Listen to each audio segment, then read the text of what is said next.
Hi, I'm Michael. This is my review for Wonder Woman Warbringer. So this is a young adult book. It's about 380 pages. It's a pretty hefty book, pretty long book, and I liked it. I give this book a 9 out of 10. Not a perfect score. There were some places where the book dragged or it could use some improvement. Also, I didn't like the swearing. There are like 5 or so swears in the book. I didn't really like that, but still, a really, really good book. I would definitely recommend it to people who are, fans of the long young adult literature, because it's like 380 pages. It's a really hefty book. It takes a while to read this book. And it's very well written. It's very well written. The author did a lot of research on the Amazons, and it shows. I thought the stuff on the Amazons was really interesting.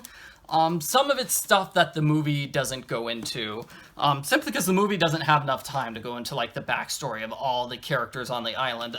Not that the book goes into the backstory of all the characters on the island, but the book goes a bit more into the backstory. It actually shows us what the Oracle on the Amazon island looks like, so that was really neat. I really like seeing that.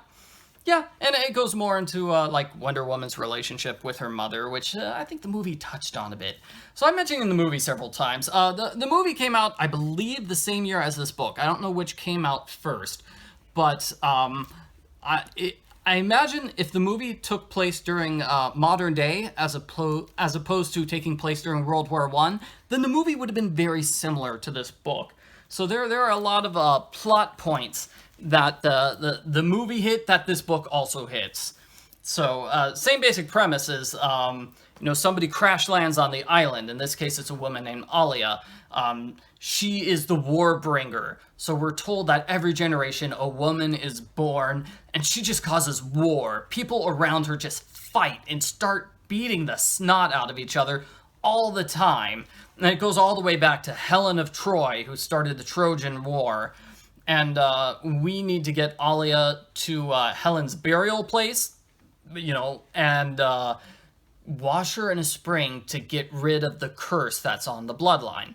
That's basically the story. We need to get her to Sparta. So, Diana takes the case, but she crash lands in New York City, Alia's hometown. And so she has trouble adjusting to life in New York. Lots of fish out of water jokes because she doesn't understand modern technology or anything about life in New York City. And, again, sort of like the movie had a bunch of jokes where, she doesn't understand anything that's going on in the world. So she meets up with a bunch of Alia's friends. Alia's friend Nim, who's this overweight Indian girl. She's really interesting. She's a designer. That's her big thing. She's a designer. She's also a lesbian. Let's see, there's also Alia's brother, who's kind of overbearing and overprotective. He's used to being in charge and controlling, and Diana obviously does not put up with men telling her what to do. So there's a lot of fighting between her and Alia's brother, and it turns into like romantic tension, and I wasn't surprised at all when, Wonder Woman and the brother kissed each other, and I guess that was sort of predictable. And he also has his friend who's, I guess, sort of like a slacker type. I thought he was interesting. He was okay. Alia sort of had a crush on him, but a lot of jokes about him and Nim getting into fights with each other. Something I should note, we don't have any white people in this book. They're all people of color. Arguably, you wouldn't include Wonder Woman as a person of color, although she is very, very Greek in this book. Like, more Greek than Alexander the Great. So that was an interesting choice. I actually really liked it. It played out really well.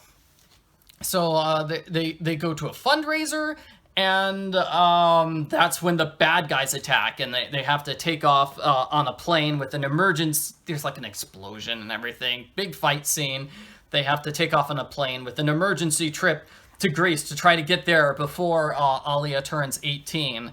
And right when they're about to land, or I'd say like 20 minutes before they're about to land, bad guys attack again. They break into their plane and try to kill them all.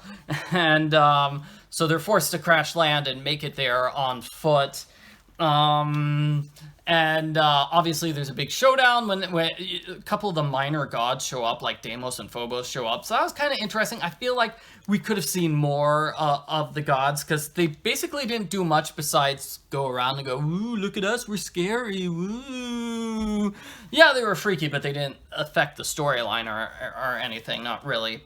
So they land in Greece. They go to the place where they're supposed to go, and I'm not going to give any spoilers here, but like the movie, we have a surprise culprit. So someone was secretly a villain the whole time.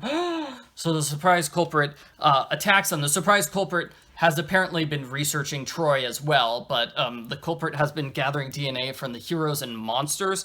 So the culprit shoots themselves full of hero DNA. So now the culprit is big and strong and is able to fight Wonder Woman.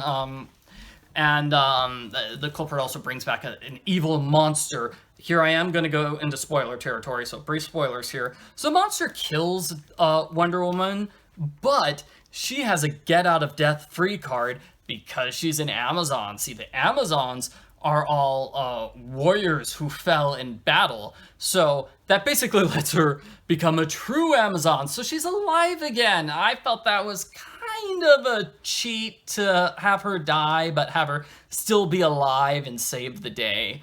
And that's what happens. She's still alive and saves the day. She beats the culprit with a trick. I'm not sure it was a conscious trick on her part. It was okay.